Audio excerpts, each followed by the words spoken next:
November 1850. A grand chateau stands quietly in the Belgian countryside, its windows glowing faintly in the darkness. Inside, a family dinner is underway, the kind of formal gathering typical of European aristocracy at the time. Wine is poured, conversation flows.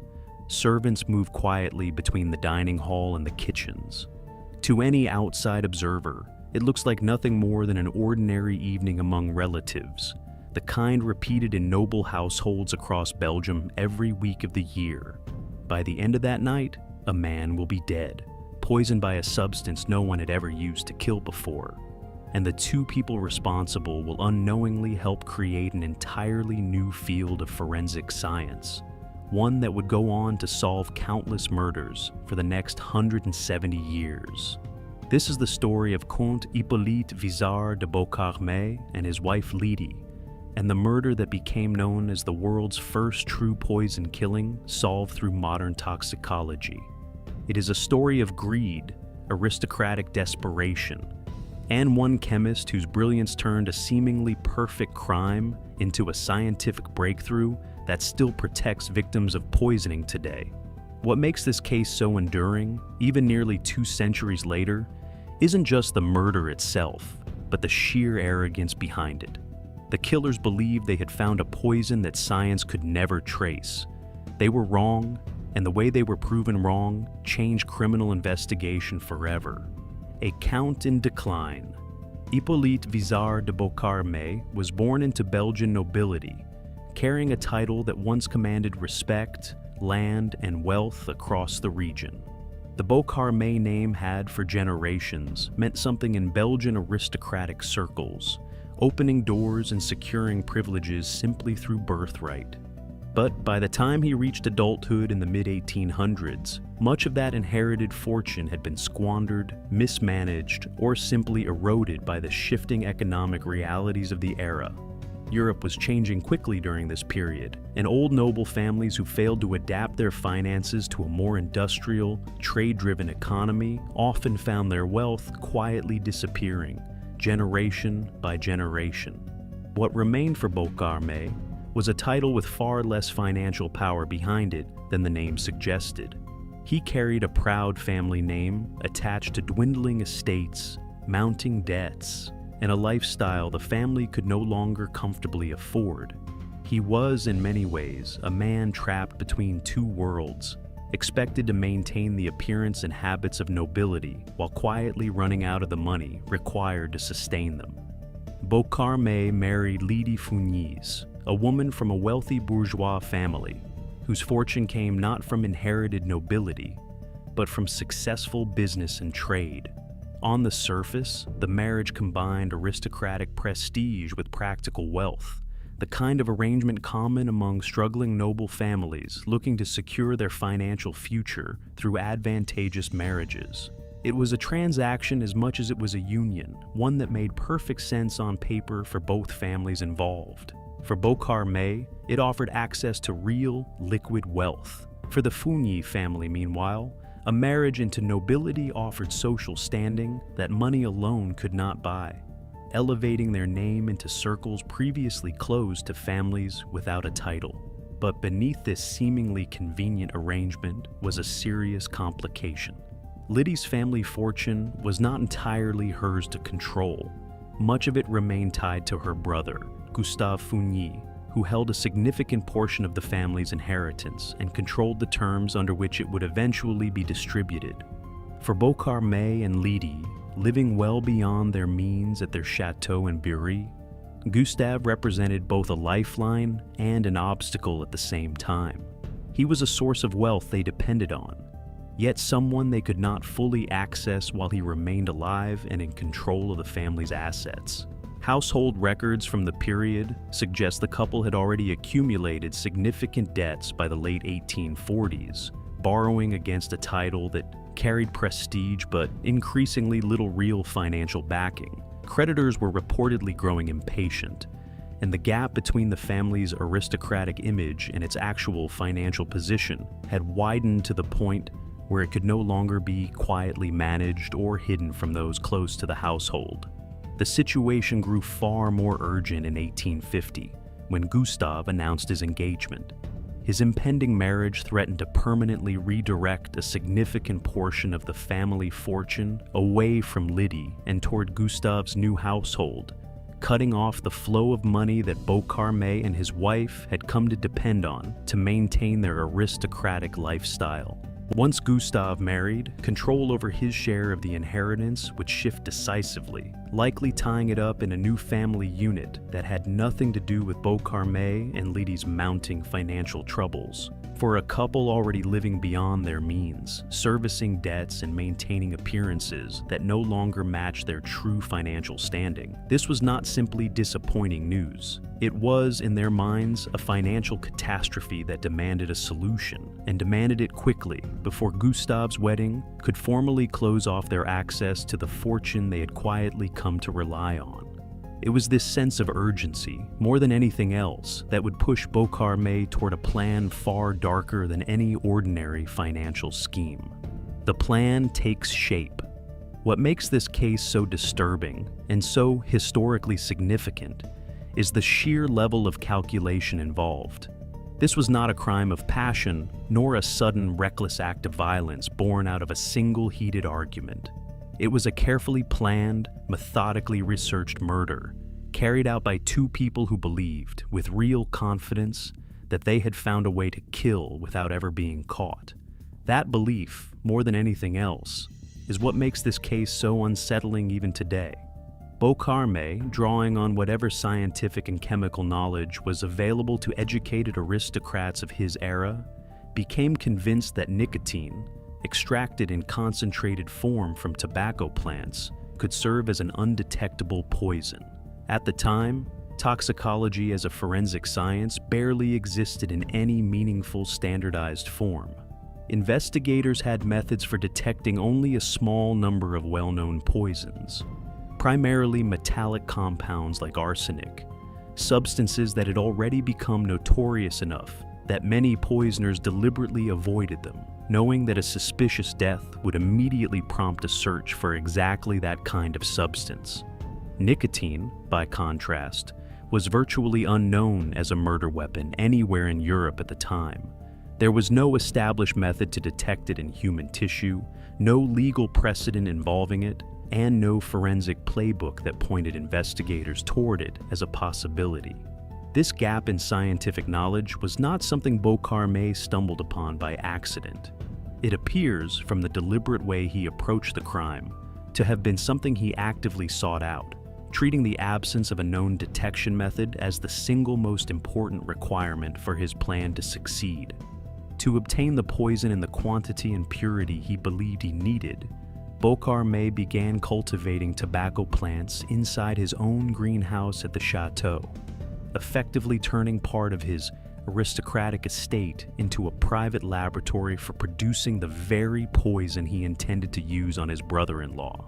He experimented, extracted, and refined the substance over an extended period of time, treating the entire process with the same methodical patience one might apply to any serious scientific project of the era, except that the end goal here was murder rather than discovery or invention.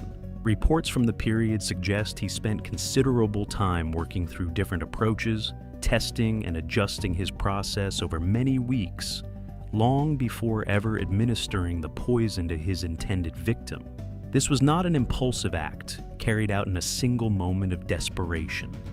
It was the product of sustained, deliberate effort, carried out quietly under the same roof where his family continued to live their daily lives, unaware of what was being prepared around them.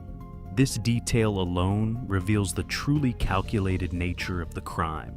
Bocarmé didn't simply obtain poison through a chemist or an apothecary, a route that would have left a traceable record of purchase for investigators to later uncover. Instead, he manufactured it himself. From raw plant material he grew under his own roof, specifically to avoid leaving any purchasing trail that might eventually connect him to the crime.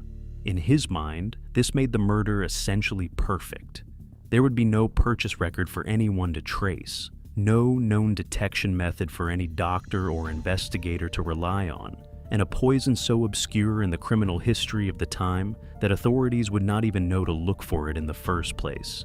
It was this combination of scientific self-sufficiency and confidence in an undiscovered forensic blind spot that gave Bocarmé the false sense of security to move forward with his plan. He believed he had engineered a crime with no traceable origin and no method of detection, a belief that would soon be tested against a level of scientific determination he had never anticipated.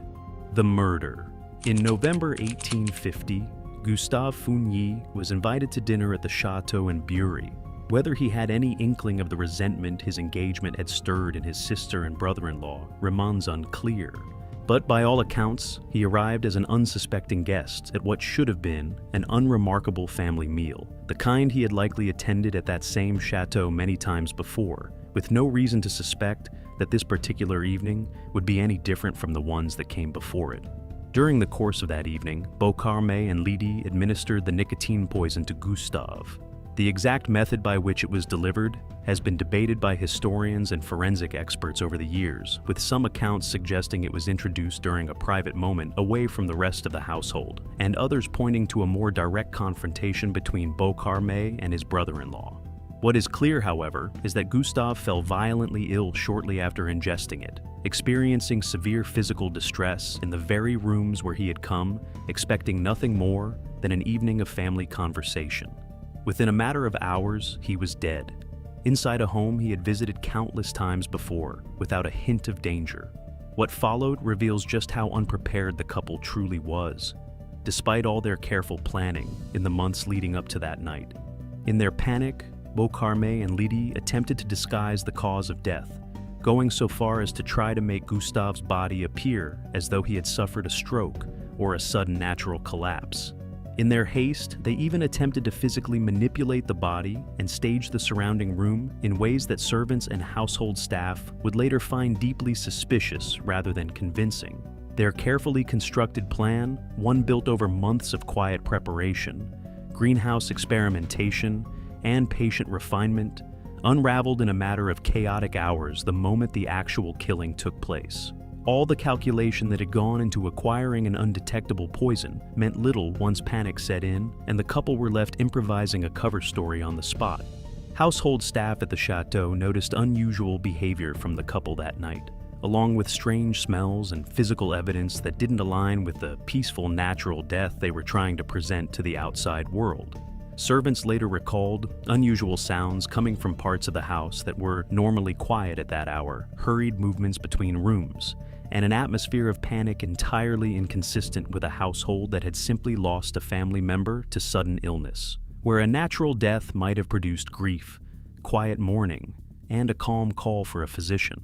What the staff witnessed instead was frantic, secretive activity, hushed arguments between husband and wife, and repeated attempts to keep certain rooms and areas away from prying eyes. These early suspicions, planted by those closest to the scene and least likely to be fooled by a rehearsed explanation, would prove critical once the case moved into the hands of the legal and scientific authorities. Servants who had spent years quietly observing the rhythms of the household were among the first to sense that something about that night did not add up, and their accounts would later form an important part of the foundation upon which the entire investigation was built. Long before any chemist entered the picture, it was the household's own staff who first recognized that Gustave's death was anything but natural. In the days that immediately followed, word of Gustave's sudden death spread quickly through the surrounding community, and questions began to circulate almost immediately about the timing of it all. A man in apparent good health, dining at his sister's home, dead within hours, just months after announcing an engagement that would have altered the family's financial arrangements. To neighbors and extended relatives who had watched the family's finances quietly deteriorate over the preceding years, the coincidence was difficult to ignore, even before any formal investigation had begun. The chemist who changed forensic science. When Belgian authorities began investigating Gustave's death, they faced a genuine scientific dilemma, one that threatened to derail the entire case before it could even properly begin. There was no established forensic method for detecting nicotine or most plant-based alkaloid poisons within human tissue. Existing toxicology at the time was built almost entirely around detecting metallic poisons, and nicotine simply didn't behave the same way in the body, nor leave the same kind of traceable chemical signature that investigators already knew how to identify.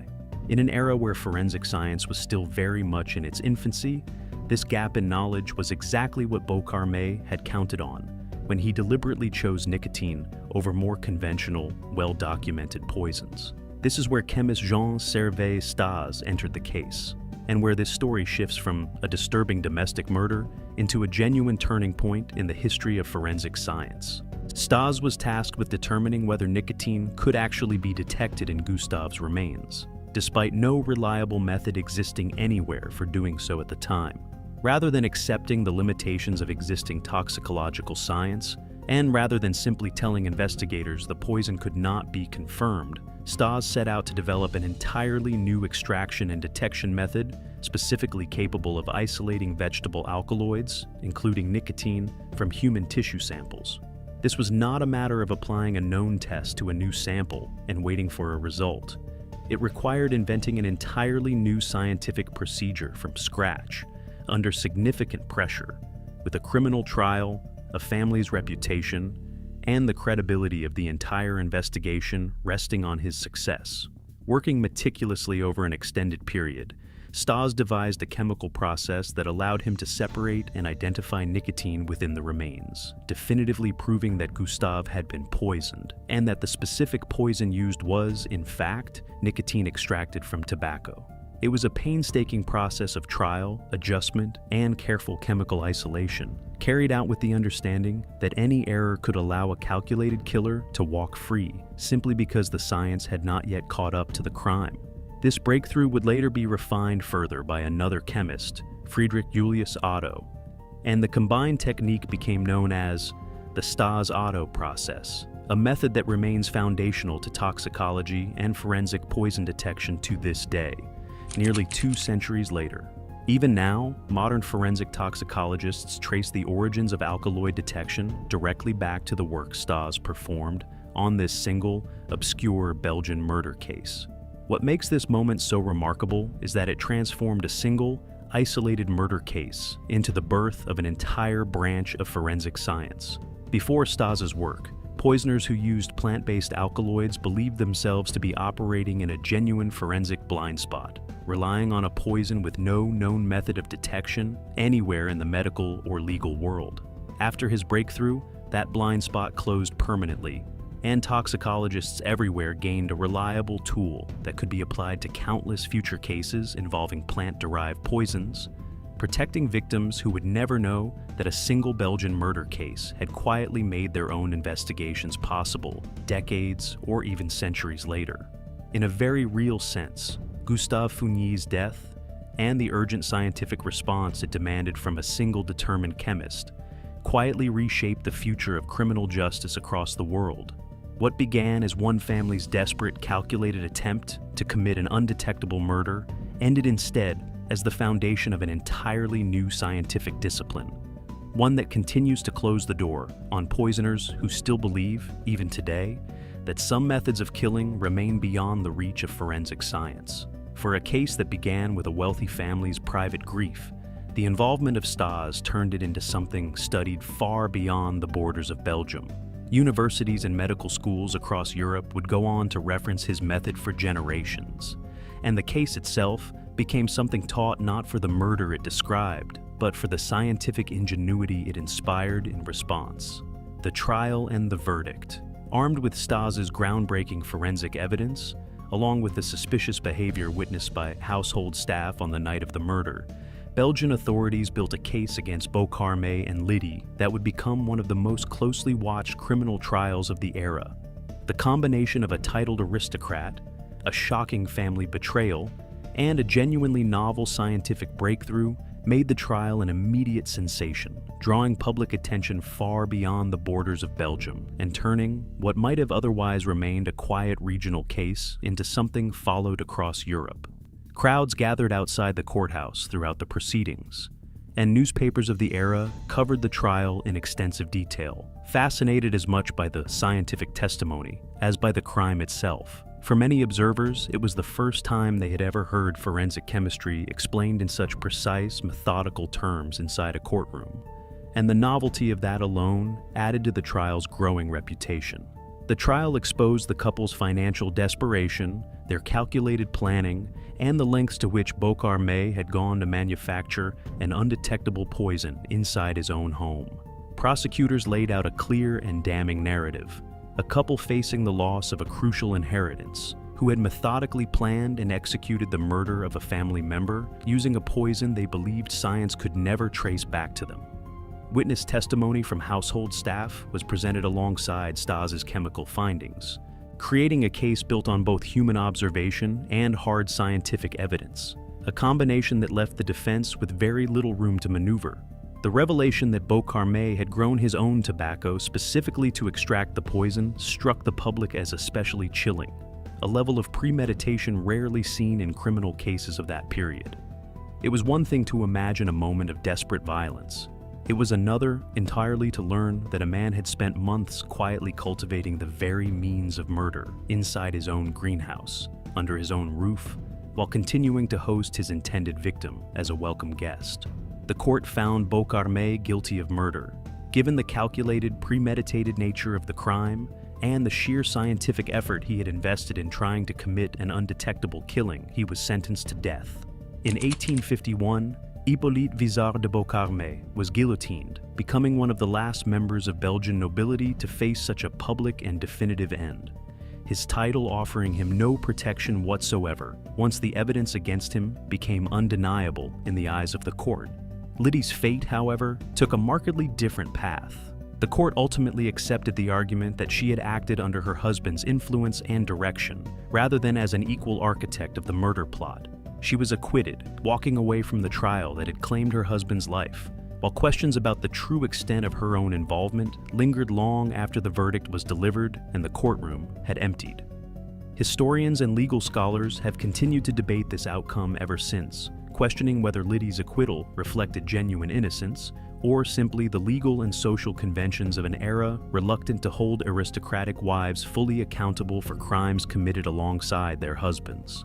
This outcome, controversial even at the time, reflected the broader social and legal assumptions of the era regarding the culpability of wives acting alongside dominant husbands, assumptions that would be revisited, questioned, and challenged repeatedly in criminal cases for generations to come. Long after the guillotine fell on Bocarmé, the question of Lydia's true role would remain one of the most debated aspects of the entire case. In the years that followed, the trial remained a touchstone in Belgian legal history, referenced not only for its verdict, but for the precedent it set in how forensic science could be presented and understood within a courtroom. It marked one of the earliest instances where chemistry, rather than confession or eyewitness testimony alone, formed the backbone of a murder conviction, setting a template that criminal trials across Europe would increasingly follow in the decades that came after.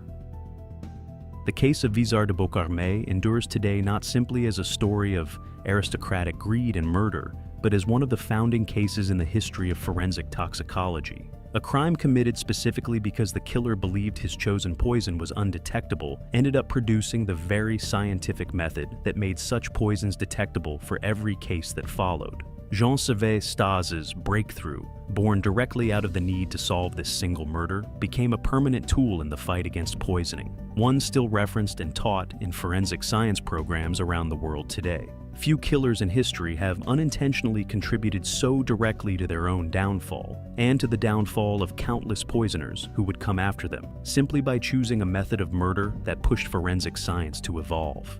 Gustave Fougnies died at a family dinner, poisoned by people he trusted, over money that was never truly his killer's to take. But in the process of investigating his death, science took a permanent step forward, one that continues to protect potential poisoning victims to this very day.